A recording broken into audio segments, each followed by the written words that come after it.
because I have no idea how I'm supposed to be a little bit more narcissistic to be a better boss. That narcissist is less likely to sit down every week with you and listen to you and support you. And what if you don't have those traits? What do you do then? What if you're not outgoing or whatever? How do you become a good leader then? Do you have to go have a personality transplant? What is good leadership? Is a good leader the one that gets the organization to grow the fastest? Or I certainly respond to leaders who I felt were showing up as themselves. Leadership is not a job title, it's not status. It's a descriptor of a relationship, and that relationship's very much two-way. We want people to step up into leadership positions. This idea that you have to be a particular type or have particular traits discourages people. And why can't these roles be assumed by some of the team members, and the team collectively taking then the leadership responsibility for the overall well-running of the team? And that no one's as smart as everyone. The idea that a leader, or even that we have to define leadership as a single thing when it's many, many different things. In organizations like W.L. Gore, where you're not a leader until a team has said, I want to be led by this guy. Welcome everybody to this episode of Work Punks. Today we're talking about what makes for a good leader. And I don't know about you, but I regularly see articles passing by that tell me different and new things about what apparently makes up for a good leader and what traits and skills I should acquire. Colin, you have an opinion, I hesitate to say a strong opinion, about what to think of those kinds of studies.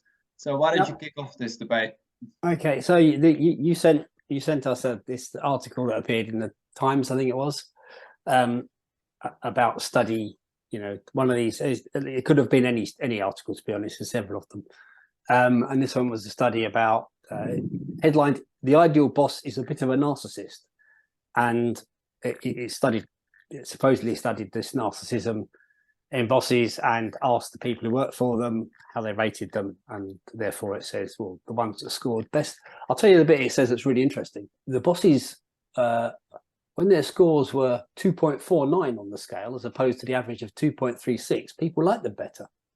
So that's obviously really important stuff to know. So so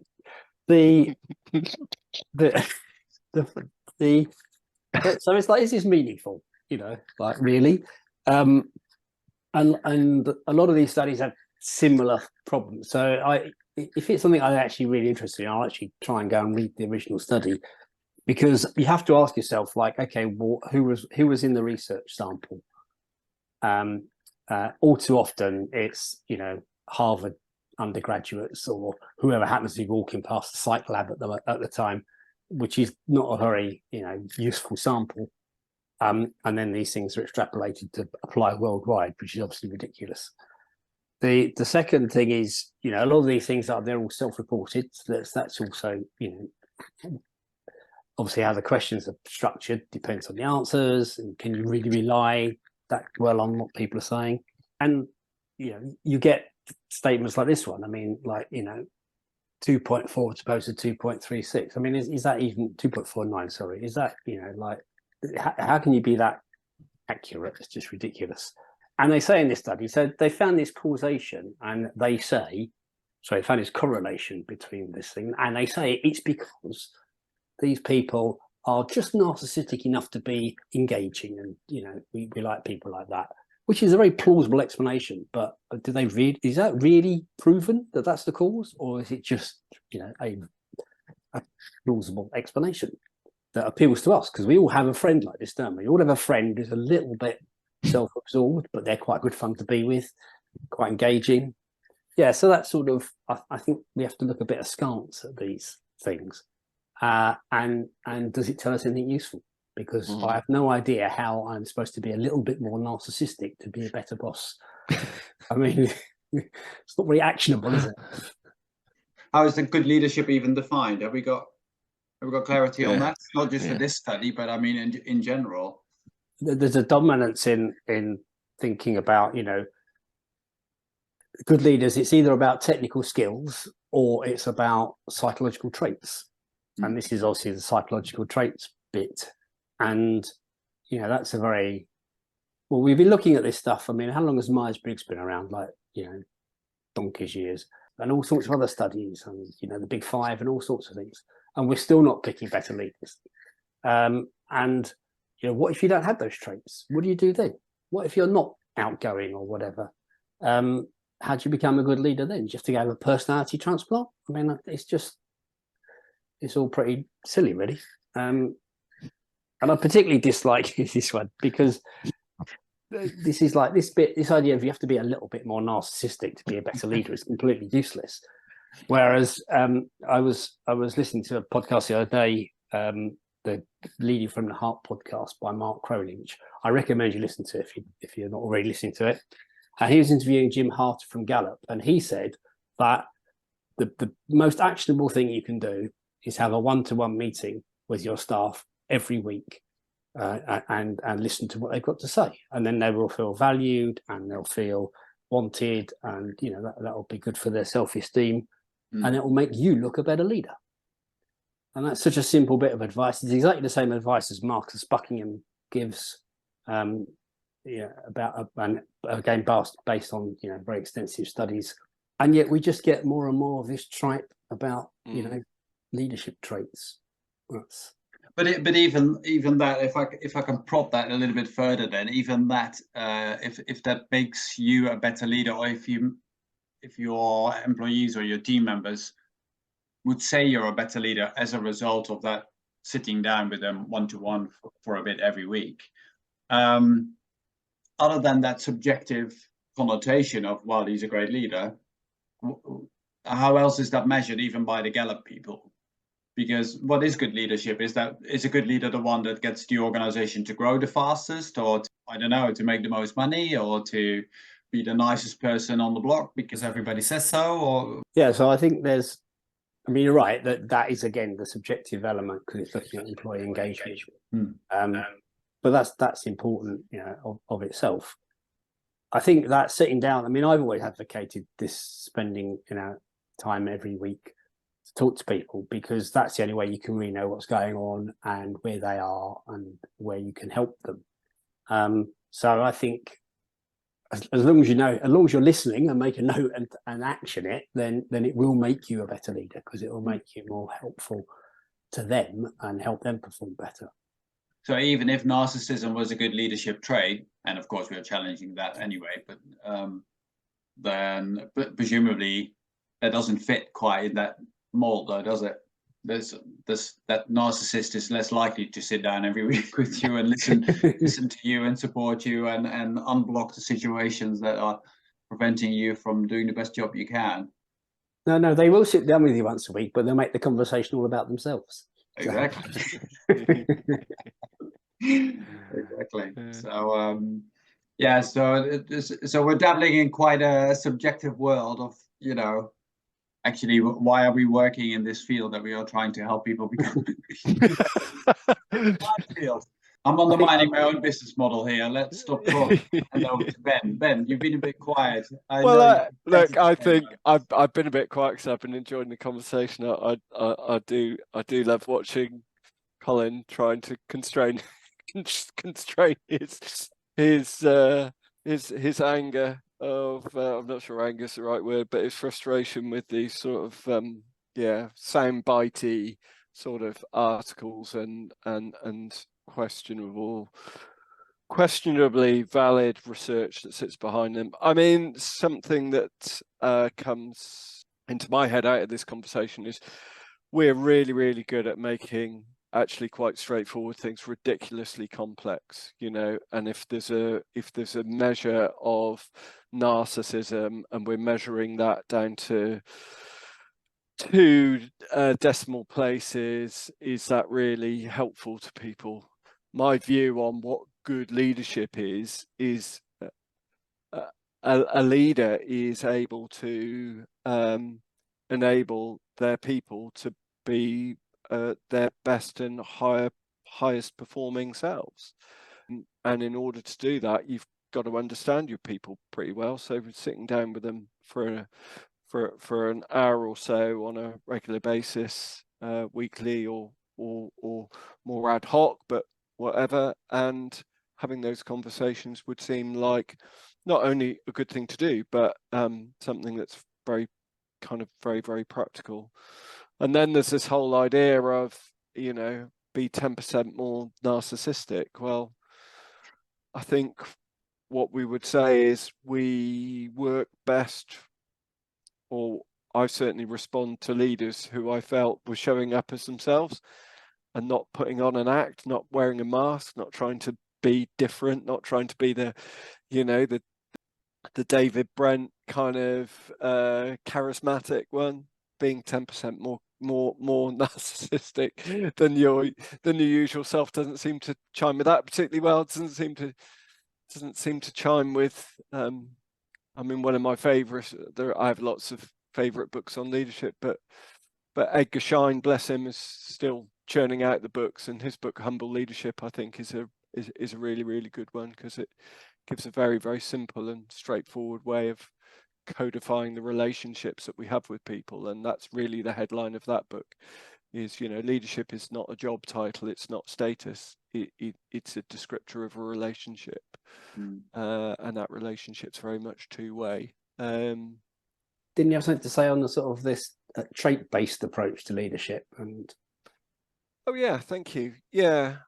So I don't know the history or the research terribly well, but my understanding is that there was a character-based selection and deselection methodology that was adopted by the British Army just after World War II, and so they made their selections on the basis of what traits they thought were going to be useful in that context, and pretty soon realized that the cadre of leaderships was pretty suboptimal, actually, and they went away from it.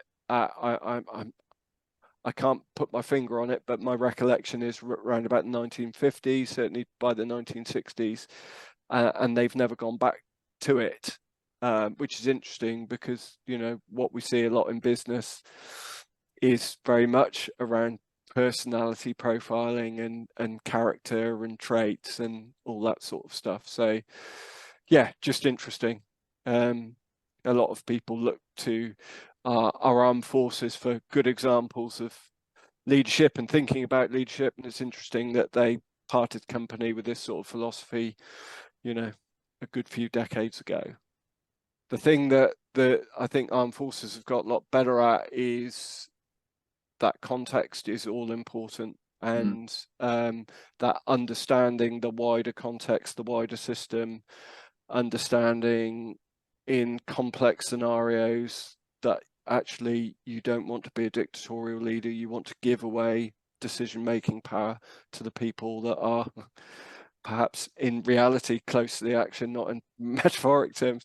So that's the way that leadership doctrine and my understanding of it has gone over, you know, the last, I don't know, 60, 80 years.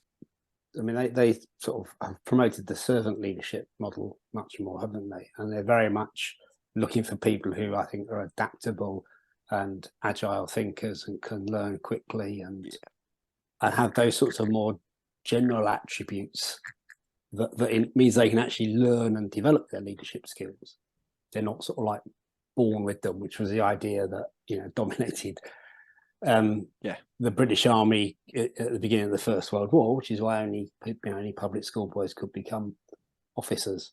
And you also made me remember there's Thomas Chamorro, Pro Music, talks about the deadly triad of confidence, charisma, and narcissism as the why we continually keep promoting, you know, the wrong people.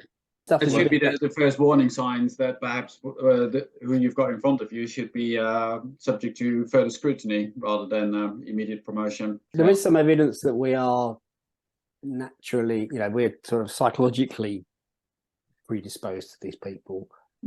It's a sort of like and I don't know why. Well, I don't know why that is, because I'm not into the detail of that.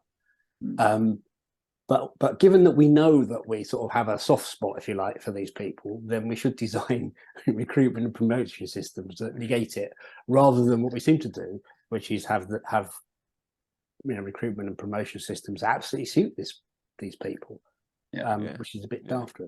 But I think this stuff is also dangerous because we want people to step up into leadership positions, not just the people that are given the title of leaders, but you want everybody to step up when they can. And yet this idea that you have to be a particular type or have particular traits discourages people, and it makes the whole thing seem like really complicated. Maybe that's not for me, and all this sort of stuff. And I think that's deeply harmful. Two thoughts on that. First and foremost, also slightly coming back to the armed forces point about their emerging and changing view of what good leadership is all about. I did some work with them under the Forward Institute. It's quite an interesting organization that brings together the armed forces, some big multinational companies from the UK, as well as some not-for-profits, some NGOs of decent size, and they encourage, or they train up.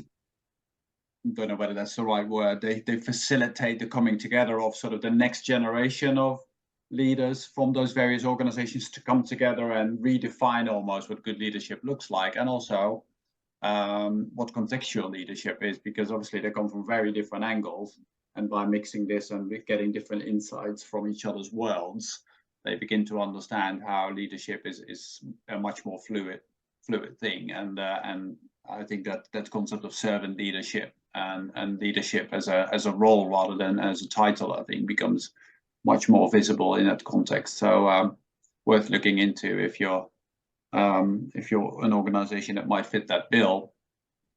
I think that in that sense, the leadership that you refer to, Colin, as almost a template, and as soon as you don't fit that template, you are at risk of excluding yourself, even though perhaps some people around you might regard you as a good leader. I think that's a really good point. And we try to break leadership down much more in roles than in functions. So there are many aspects to leadership. It's some are about strategic, developing great visions. Some are about really connecting with the individuals that make up the teams. Some are about being very good at number crunching or deriving what's going on underneath the numbers. Some are about all sorts of other things, making things happen, really good at change, whatever their role is. And actually, why do all these roles have to be combined into one single person? Why can't these roles be assumed by some of the team members, and the team collectively taking then the leadership responsibility for the overall well-running of the team? And that gives many more people the chance to not only show what skills and talents they have, but also to develop those. Because the fact that perhaps you feel that you're perhaps strategically not so strong and wouldn't want to put yourself forward, actually maybe your insight in the data is fabulous and your team can hugely benefit of that. And by doing that, you will gain confidence at some point to move into the more strategic part of that role as well. So it's I think encouraging your team members or your organization to reframe what leadership is all about, I think, in that sense, makes it a much more inclusive organization as well. Yeah, absolutely. Yeah, this idea that to be a good leader, you need to be able to cover all of those bases, I think is it's a bit I think it's something we're growing out of now. The expression that I hear more and more is around about the places, no one's as smart as everyone, whereas 20 years ago you wouldn't have heard that. Oh, they're the leader, so we show up with a pair of hands and no brain and wait to get told what to do. And thankfully that is changing, and maybe part of what we like about the leaders that we enjoy working with is that they are exceptionally good at enabling those everybody in the team to come forward with their strengths, and you know, the team as a whole to flourish much more as a result. I guess there's another thought about, so there was a challenge that came in earlier, I think, from Paul, which was sort of saying, so yeah, we've known this for a long time, but we still keep we keep elevating the wrong people to positions of leadership in lots of organizations. And I guess there's a question mark over who makes those decisions. And I guess it's the narcissists. I guess very often it is a bit of a perfect self-perpetuating thing, isn't it? Because those very senior people have got there probably by putting themselves, you know, in the spotlight and doing that, and they, from their view, will look to the next generation or the next layer down to do something similar. And it's interesting to observe in organizations, you know, like WL Gore, where, you know, you're not a leader until a team has said, I want to be led by this guy. And I think if that was a philosophy that was adopted across the board, we might see quite different people elevated into positions of leadership. Who knows? Yeah, that's a very interesting point. So how does it work? Do you know? Do they have like an appraisal almost on a regular basis by their team or something once every couple of years? I still want to be led by Ben, and otherwise I don't know. It's not an organisation that I know, so I'm only going. This is very much an outsider's view, but yeah, I believe that leaders at every level sort of are bubbled up and elevated to the top of the froth by people saying, oh yeah, Paul's such a good guy, and and he's really done, and whatever. So it's just, yeah, it really is the people that have that role have only got that role because they've been given it by the people that want to work with them. They have units. I mean, they restrict the size of a unit to Dunbar's number of 150 people. They do. So there really is no place to hide there in an organisation that size, because everybody will know you. Yeah. And a lot of people will know you quite, you know, will see you very clearly for who you are, no matter who you're pretending to be.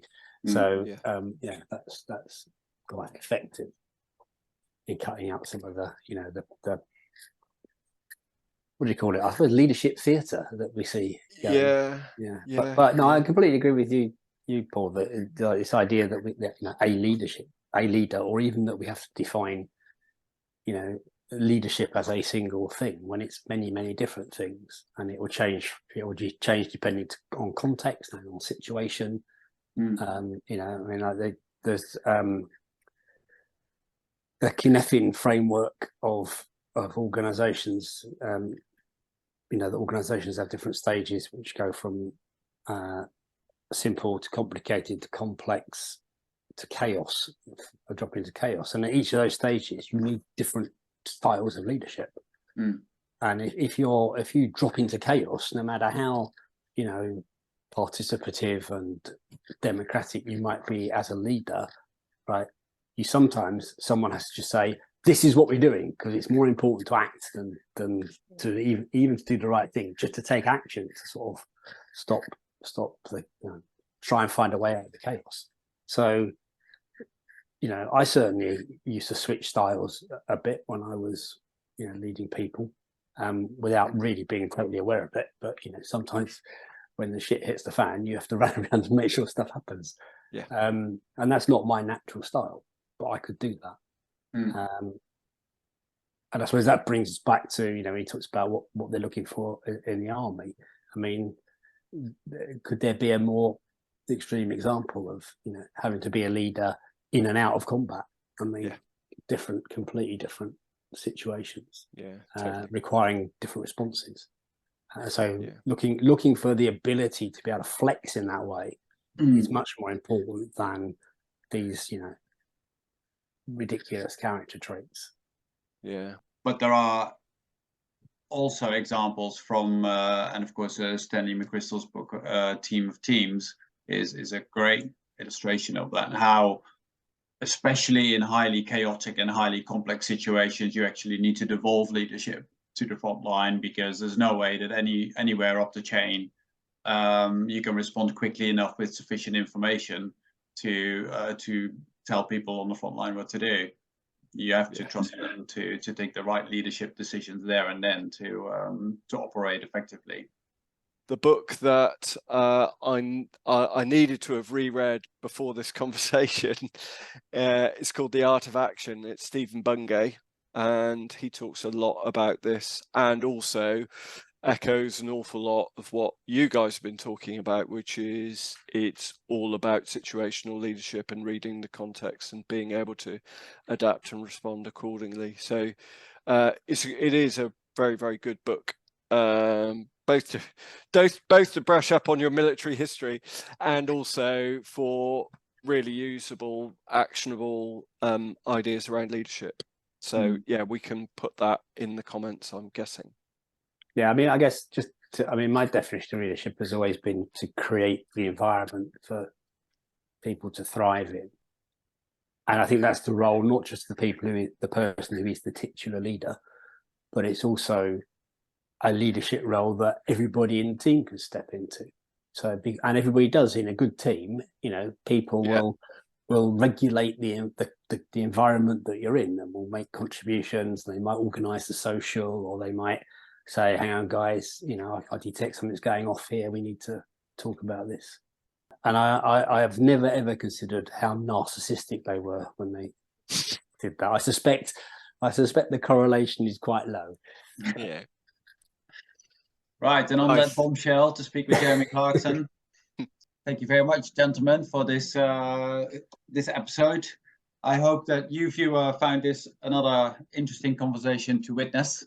Future topics, we are always open to suggestions, and you can look forward to some guest appearances, I'm sure, on future Work Punks episodes.